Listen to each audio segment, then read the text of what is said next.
Kas ir Stokholmas diēta? Stokholmas diēta principā ir diēta ar samazinātu kaloriju daudzumu. Ievērojot šīs diētas principus, jūs būsiet kaloriju deficītā un tā rezultātā svars samazināsies.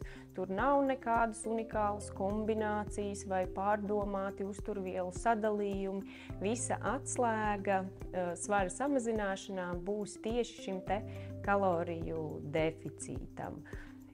Ja svars zudīs ātri, kā to arī konkrētā diēta sola, tad visticamāk jūs būsiet priecīgi un apmierināti, bet ķermenim tas var būt liels šoks, jo gan strauja pieņemšanās svarā, gan arī straujš svara zudums ķermenim ir vienlīdz liels stress.